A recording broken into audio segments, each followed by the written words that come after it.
Sempre devemos dar atenção aos nossos impulsos positivos e construtivos. Porém, sempre temos que ter cuidado, porque muitas vezes a gente acaba se dispersando em inúmeras coisas que podem chamar nossa atenção, mas que muitas vezes a gente não sabe como construir uma vida em torno disso.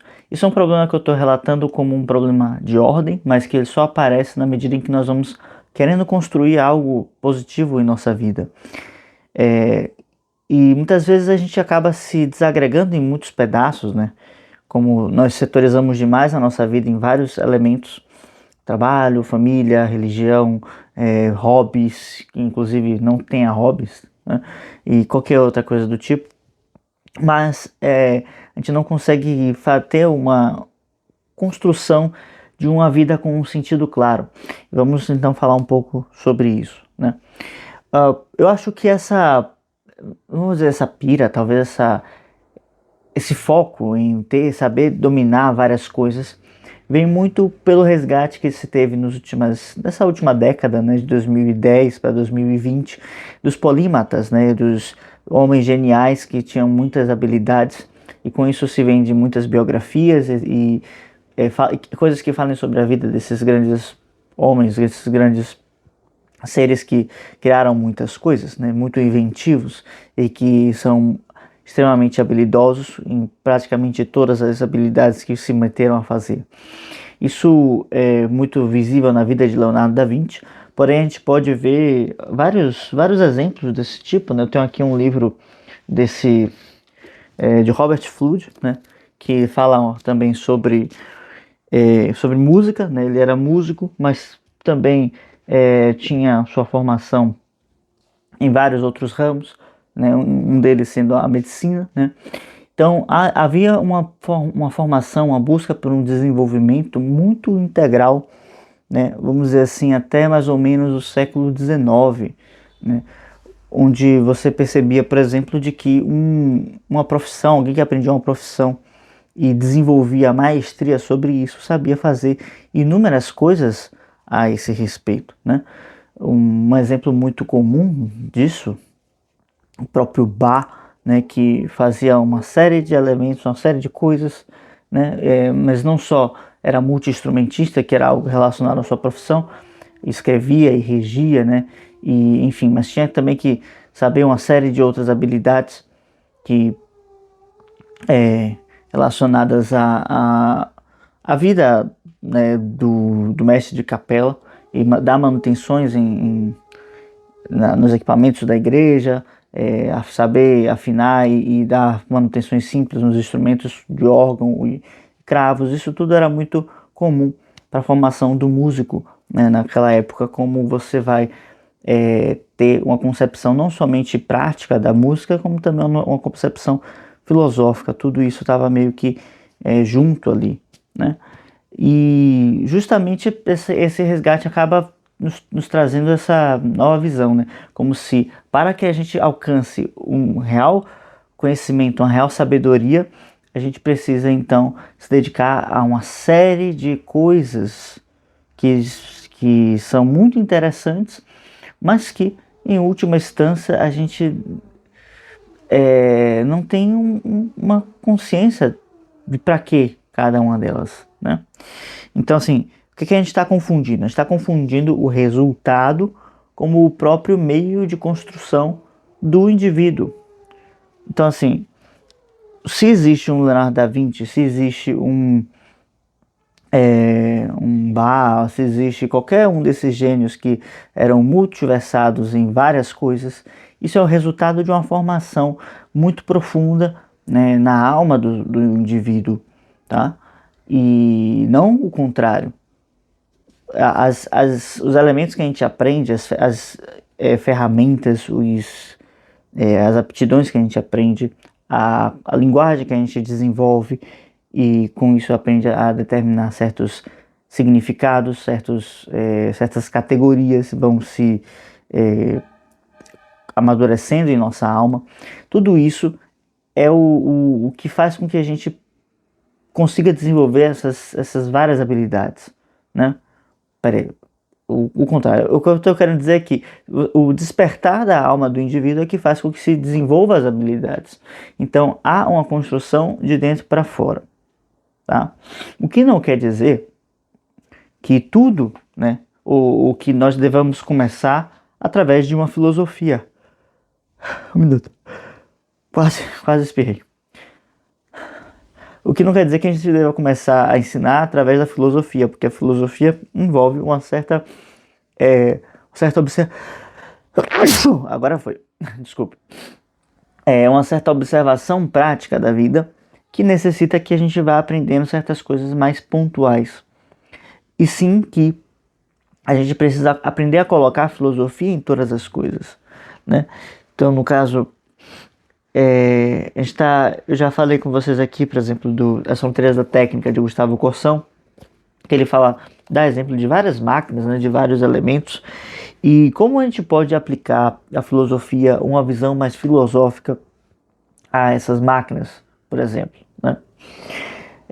Então isso é o que eu vou tentar agora desenvolver aqui com vocês. Se você está gostando desse vídeo até aqui, já peço para você dar um like, se inscrever no canal e aplicar aqui para o nosso grupo de estudos que eu estou formando justamente com esse foco de buscar desenvolver em nós essa aptidão que leva à vida interior através desses vários assuntos que vamos desenvolvendo, tá? Espero. Então, voltando aqui para essa observação mais cuidadosa, né? Quando eu começo a olhar que cada elemento que eu aprendo pode ter uma conexão com algo mais profundo e de certa forma o mundo exterior ele reflete algo do meu mundo interior, né? Isso é uma máquina, isso é uma máxima pitagórica, né?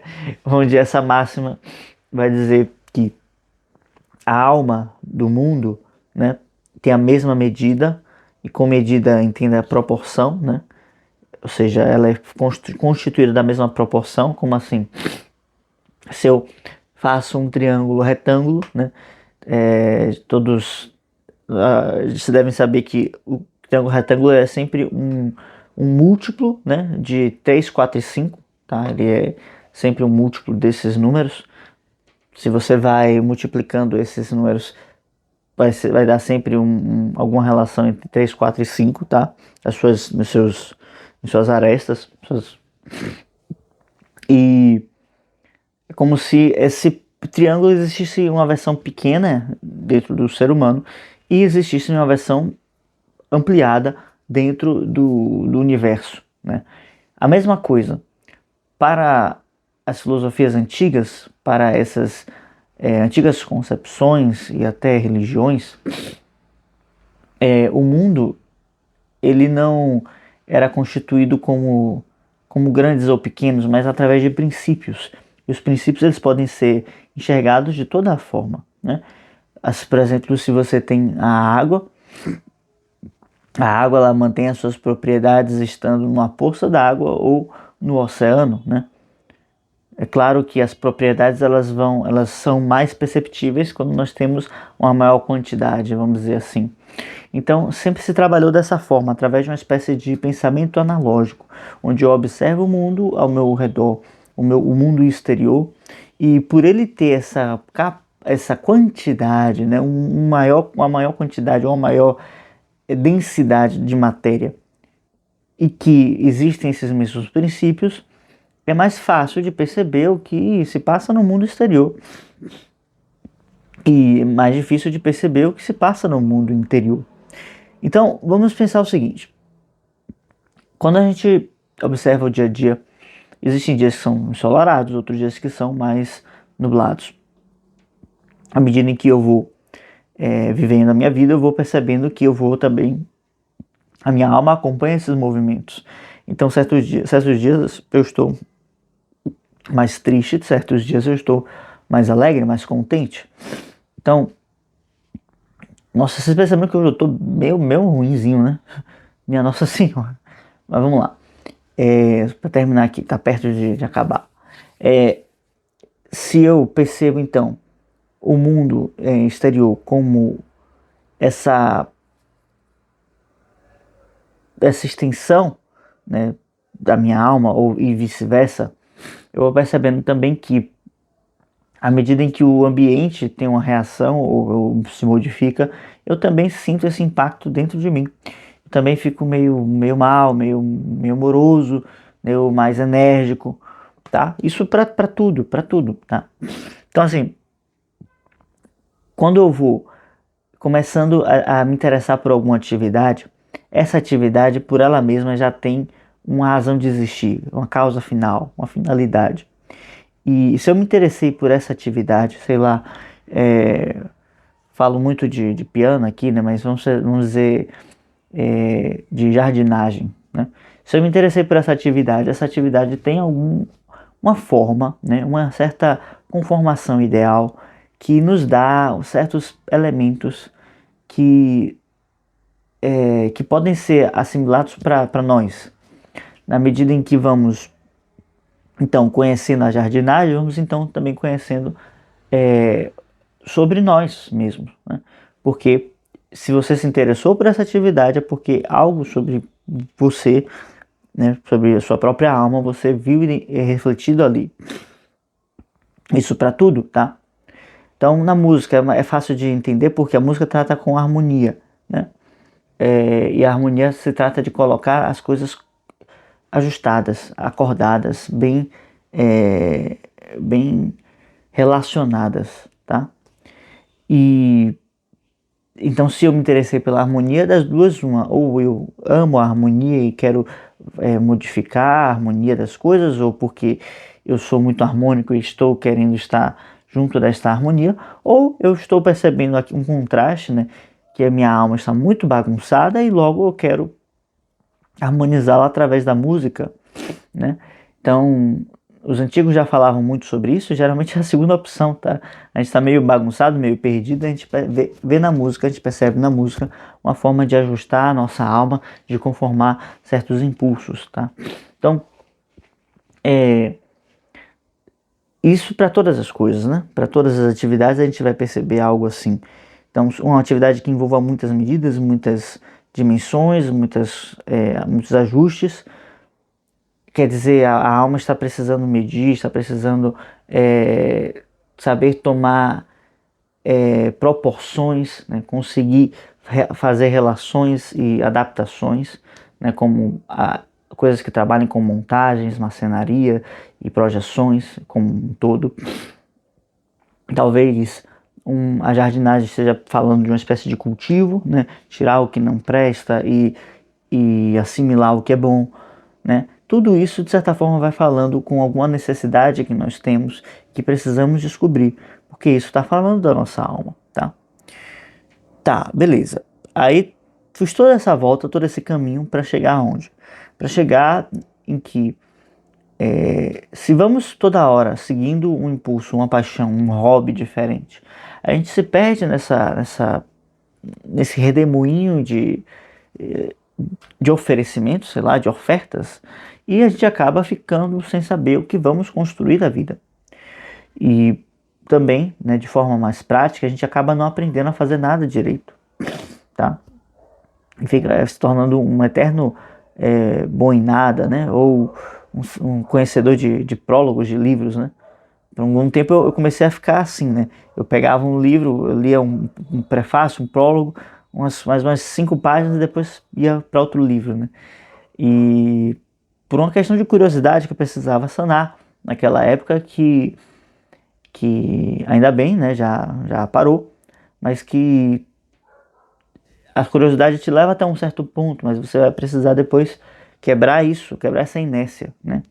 Então, assim como você tem a curiosidade de você querer ler livros dispersos e sobre qualquer assunto, há também essa curiosidade da gente querer desenvolver certas habilidades e não conseguir continuar nelas, né? Simplesmente pular para outra coisa, tá? E aqui há um certo desafio, né? Porque a gente precisa ter um certo senso, uma certa medida, talvez até uma certa orientação, onde nós vamos pensar assim, até onde é bom e saudável que eu leve isso adiante, né? Se eu perdi o interesse por isso, né? Eu preciso cultivar isso até um certo ponto em que eu tenha algum ganho com isso, né? Que eu me modifique, que eu aprenda algo com isso, né? Que aquela atividade de alguma maneira me transforme. E por outro lado, eu não posso também ficar dando murro em ponta de faca, né? E batendo a cabeça achando que eu vou aprender uma coisa que eu não estou mais interessado em aprender.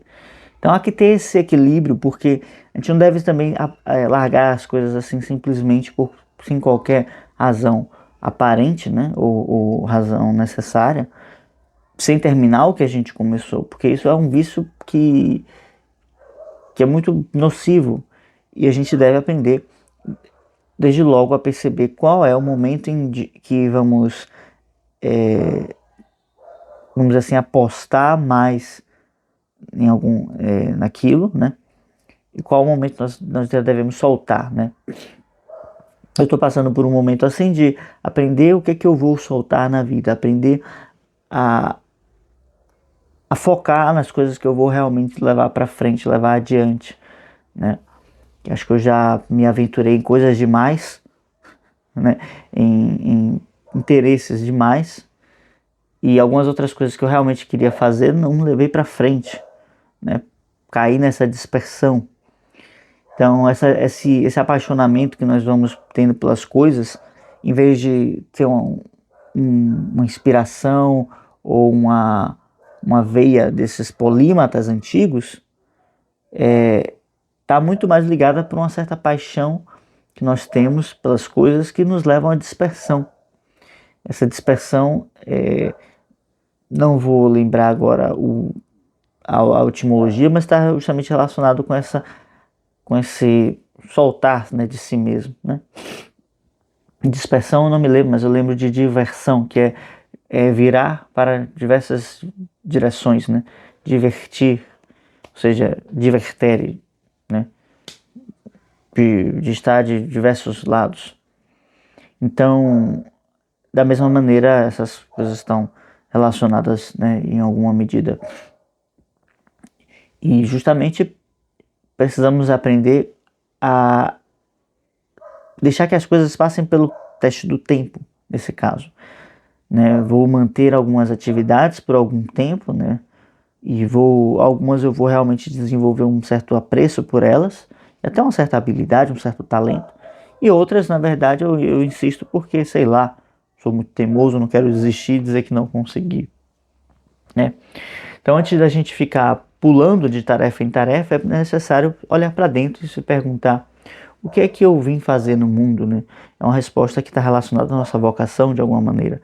Porque, por mais que nós gostemos de viver e a vida tenha realmente muitas coisas para se aprender e se desenvolver, nós temos um tempo limitado, né? Essa é uma verdade que é dura de aceitar e que muitas das vezes a gente não dá devido peso a isso, de forma que a gente fica vivendo como se eu pudesse esbanjar do tempo de maneira irrefletida e ir pulando de uma atividade a outra sem tornar alguém que vai realmente ter uma ação, uma habilidade, um ofício que eu tenha um peso de fato, né? Então, para aquelas coisas que a gente escolhe levar adiante, né? É necessário que a gente saiba fazê-las bem feitas, né? Ainda que nós não sejamos o melhor de todos nessa atividade ou o mais destacado, né? Até porque a vocação, ela não está restrita a uma atividade ou alguma coisa específica ou a alguma atividade, né? Mas é algo muito particular da vida de cada um, né? Não, claro, a gente pode dividir em certos grupos, mas cada um tem a sua vocação que é única, que é própria, né? E cada um precisa descobrir qual é o seu caminho, tá? E claro, se você quiser ajuda com isso, acompanha aqui o canal, manda uma mensagem aqui nos comentários, né? Entra para o grupo de estudos, enfim. Estou aí tentando abrir, né, cada vez mais os pontos de contato entre nós e que nós possamos estabelecer um diálogo na medida do possível, tá? Então, vamos terminando esse vídeo por aqui, né? Eu tô meio ruim, mas acho que é mais uma coisa meio alérgica, né, de rinite. Não tô gripado nem nada, tá bem? Então, vamos ficando por aqui. Se gostou do vídeo, eu peço o seu like, a sua inscrição no canal. E vamos ficando por aqui. Até a próxima.